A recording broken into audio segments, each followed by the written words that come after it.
According to the Nigerian Demographic and Health Survey 2023 and 2024, 6 out of 10 Nigerians are anemic.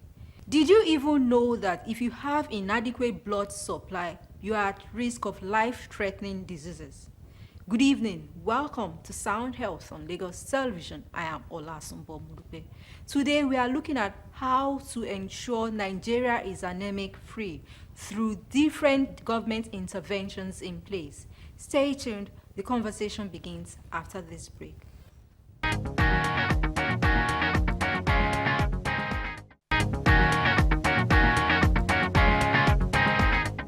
The program is still Sound Health on Lagos Television. Join us now to share his expertise on all we need to know about anemia and government intervention in place to ensure Nigeria is anemia-free.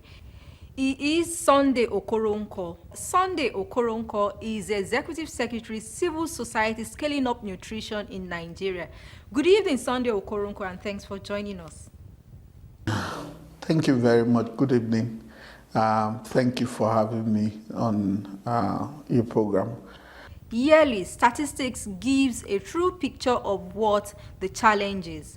Many still wonder if anything is still being done to make Nigeria anemia-free. What exactly is the problem, Sunday Okoronko? When it comes to the women of reproductive age, who are the ones we're focusing on, because anemia, affect them. I know it affects children, but that of the women does not just affect them, it also affects the children they eventually give birth to.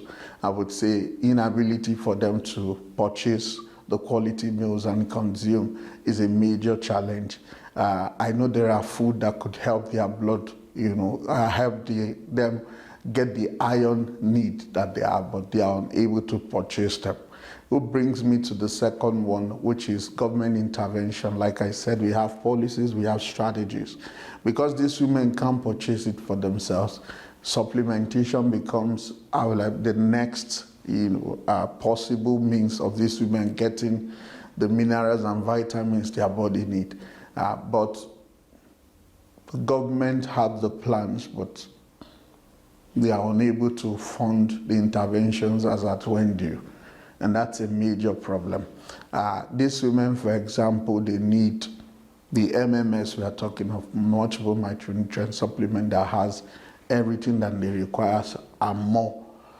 But because government is unable to adequately budget for it, release funds as at when you purchase it and distribute it to them, you find out that these women don't get these commodities that would help them prevent, anemia in the first place. So government inability to fund their interventions as captured in their policy is the second reason I believe the numbers are not coming down.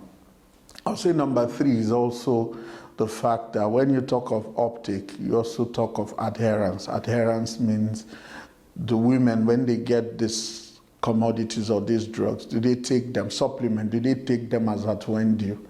Some women, because they almost are required to take it for 60, 90 days or thereabout, you find out that they take it for some time and they do what? They abandon it or so. And so also the issue of education, being able to encourage them, also educating the family, the husband, and the rest of them to encourage these women not to just take it for some time and stop, but to keep taking these supplements for their own sake and also for the sake of the child they will give birth to. From your response, it appears anemia is being gender specific. Perhaps if men are mostly affected by this condition, the issue would have been addressed. What is the root of all of this? I don't think it has anything to do with gender.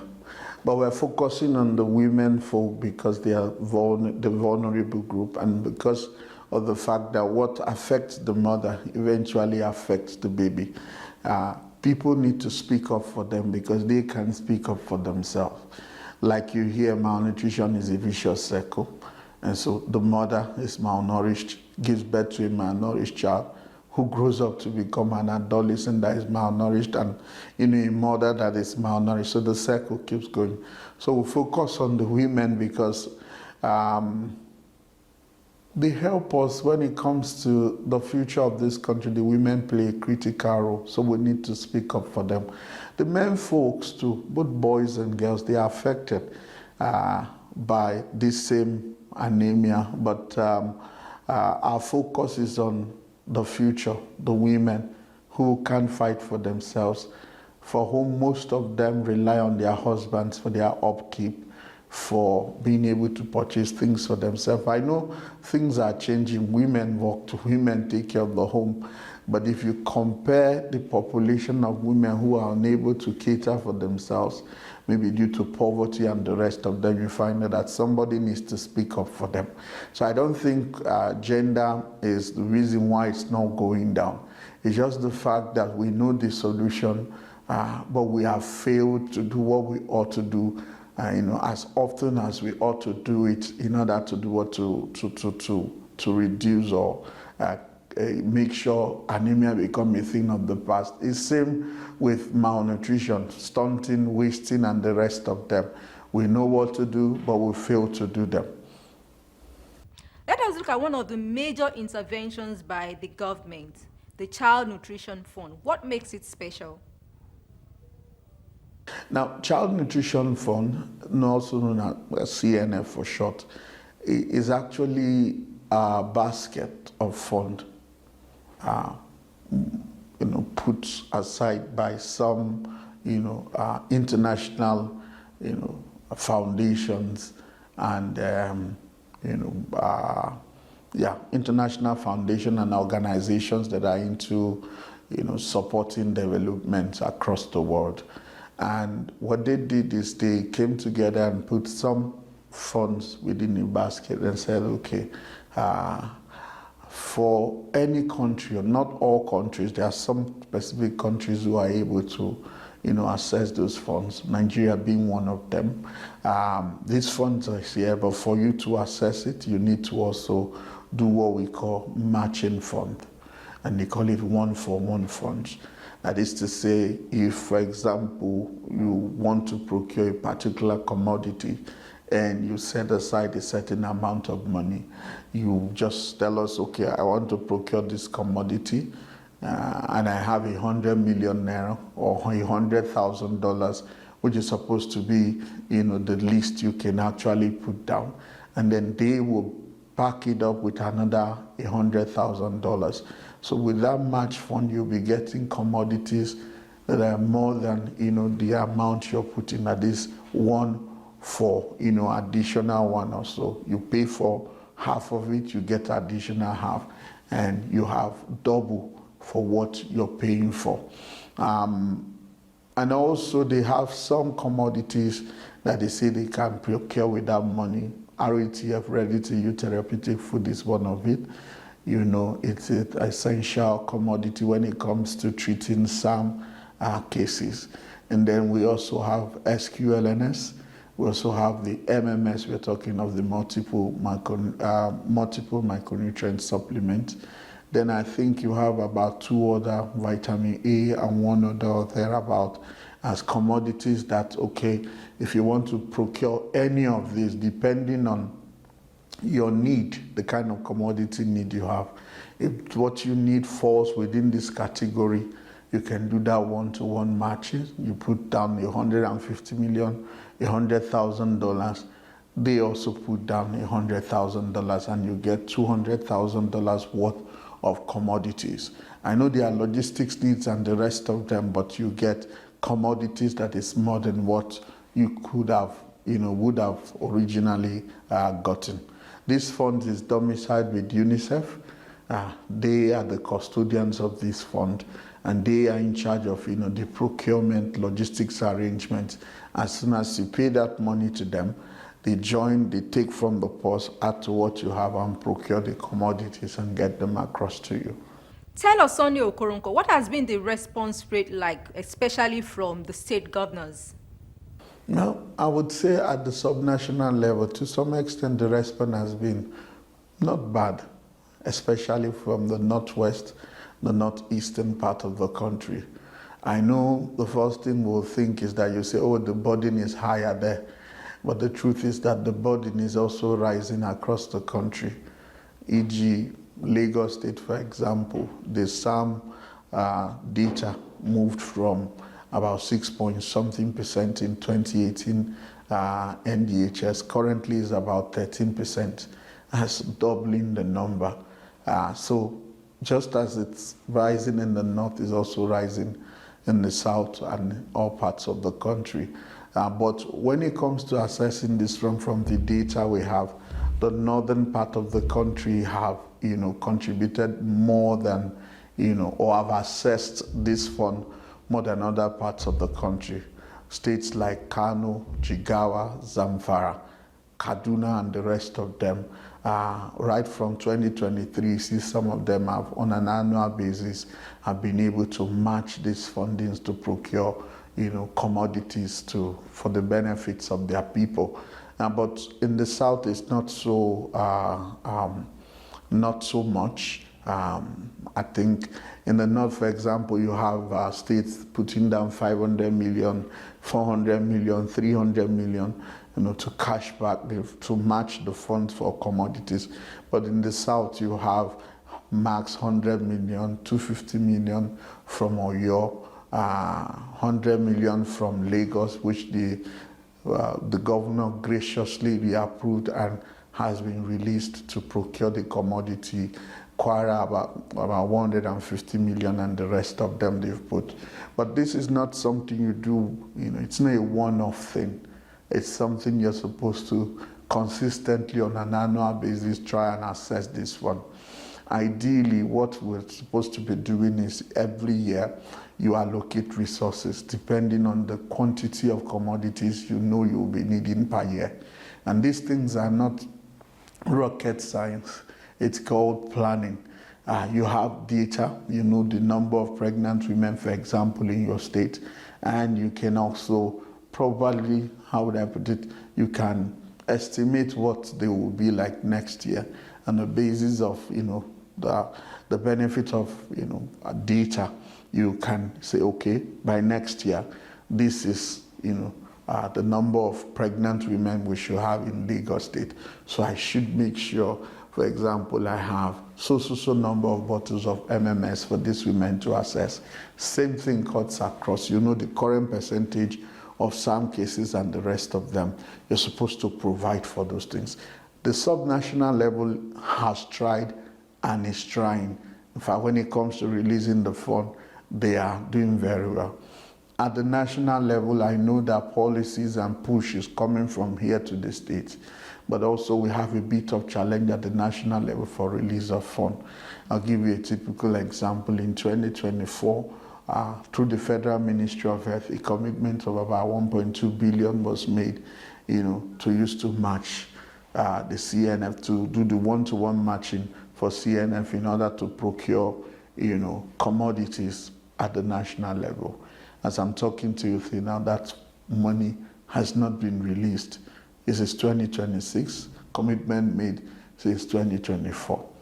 Can I ask, one of the things we fail to at times look at, I know you say, the physical space is tight, there's no money, there's no need, there are competing priorities. But our future is more important than anything you want to do. Build skyscrapers, build road on the highways and the rest of them. Who will apply those roads? Is our children. If they don't survive, who would drive on those roads? Who would probably use those skyscrapers and the rest of them?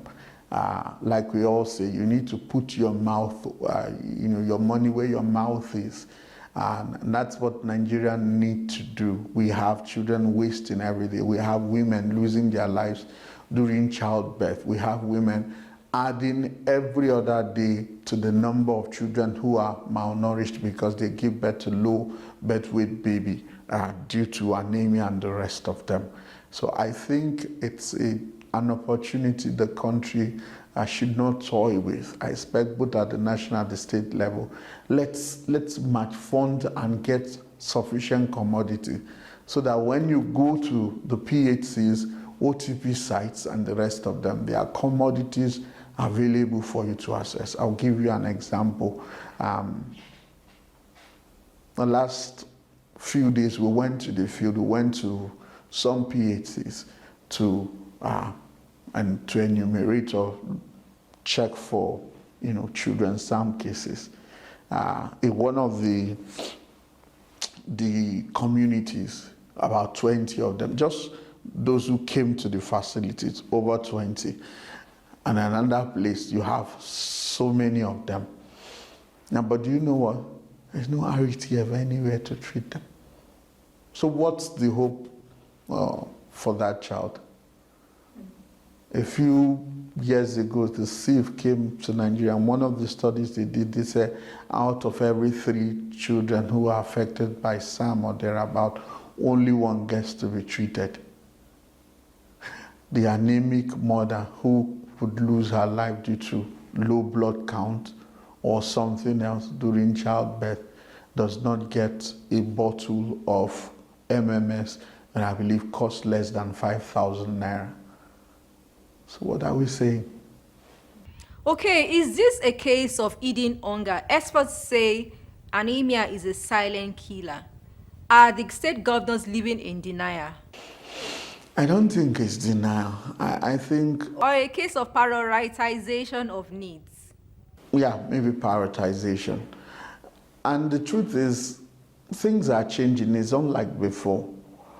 And from our engagement, we've noticed that when you bring some of these issues to the table and people in power understand what the situation is, from our engagement, with due respect, we will always state it as it is. The government who sees what the problem is have always, responded positively. I must tell you the truth. Maybe it's the fact that people at the top don't really know what the problem is. Maybe they don't see it for themselves. Because I can give you several instances where, for example, Mr. Governor, once you see this problem for what it is, you see him do what ought to be done immediately. See some of them release funds as at when you approve what needs to be approved and what have you. So I think the problem is getting this information in the format they understand across to them. And that's what cs-sunn has been doing via advocacy. For example, in the recent engagement we had, we were able to put together fact sheets and infographics, clearly bringing out the gaps and also making, policy recommendations that can be considered by government. And like, in some of the states where I told you they just released some of these funds, past 6-month maternity leaves and the rest of them, is because these people saw the gaps, saw that this is the pathway to go, and they responded. So it's not a case of them not wanting to do something about it. I would say I'm not also going to call it ignorance. It's actually getting this information to the people who matter, so that they will use this information to inform the decision that needs to be taken. Maybe release funds, maybe pass a policy, maybe do one thing or the other. So I think what we need to do is get this message across to them the more, help them know what the gaps are, and share with them quality recommendations that will spur the needed change. Your call to action as we wrap up now, Sunday Okoronko. I would say the very first thing I would say, first of all, I must appreciate the government. We're trying and things like that, but I believe we can do more. It doesn't make sense, for example, you invest so much and at the end of the day, because the funds is not adequate to deal with the entire issue, before you know it, all the funds you put in there, amounts to nothing, because the issue, instead of going down, keeps rising. So my call to government is, and to all who have one thing or the other to do, is let's seize the opportunity of the CNF funding mechanism to make sure that all our PHCs in Nigeria have nutrition commodity. Because when you have the commodities, it means that that child, that woman can go to the hospital every day, and if he or she is identified to have this challenge, there are drugs, medications that they can use to treat them. So let's seize it, because the CNF is time bound. We don't know where the money in the purse will finish. So let's grab it with our two hands, match fund, and make sure on an annual basis we put in money to keep procuring commodities. I know there are challenges also, for example, storage of these commodities, logistics of moving them from one place to the other. These are all things we need to plan properly to make sure we purchase it, we get it to the end users. We make sure that, some people who steal it to resell and the rest of them are dealt with. So that's my number one call to all government of Nigeria, the 36 states, not just some, across board. On an annual basis, make sure you put that money to procure commodities because it's required. Number two, I would want to also plead with the government to see to it that when you're funding nutrition, you don't just fund Ministry of Health and leave out Women Affairs. You don't fund, for example, Ministry of Agriculture and leave out Ministry of Water Resources. Malnutrition is a multi-sectoral issue. There are multi-actors who have roles and responsibilities to play. If, for example, 3 out of 7 play their role because they have money to, for example, fund the implementation or strategies they already have, and 4 don't get the funding to do a Ministry of Information and the rest of them, for example, don't get money to educate Nigerians, don't have money to promote nutrition education and the rest of them, don't have money to preach, for example, all mothers, you must exclusively breastfeed and the rest of them, then the problem will still persist because the ones who are doing something and the ones who are not doing something means that something is missing. And if everybody don't get the resources they have to simultaneously, combat malnutrition, we will never come out of it. So what I'm saying is we have policies, we have strategies, we call them multi-sectoral plans of action, fund them, release the money as at when due. Make sure every actor responsible has what it takes to do what they ought to do when they ought to do it, because delays in releasing funds is also another way of allowing children to die and the rest of them. So I think that's my number 2 call to government. Please fund all government MDAs and then monitor it so that we'll also make sure that this money gets to, combating malnutrition and not, going somewhere else or so. Reprioritization of goals and adequate fiscal policies will ensure Nigeria ends anemia. Put your money where your mouth is if truly Nigeria is serious about ending malnutrition. Thank you so much, Sunday Okoronko, for sharing your expertise on ending anemia in Nigeria through the Child Nutrition Fund. Thank you very much, ma'am. That has been Sunday Okoroko, the Executive Secretary, Civil Society Scaling Up Nutrition in Nigeria, on the Child Nutrition Fund, one of the interventions by government to end anemia and malnutrition in Nigeria. Sound Health continues with trending health report from around the world. Please stay tuned.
The program is still Sound Health on Lagos Television. Remember, every 1 naira spent on nutrition yields a 23 naira economic return. Why not invest wisely to secure the future of every Nigerian child? Let us end anemia.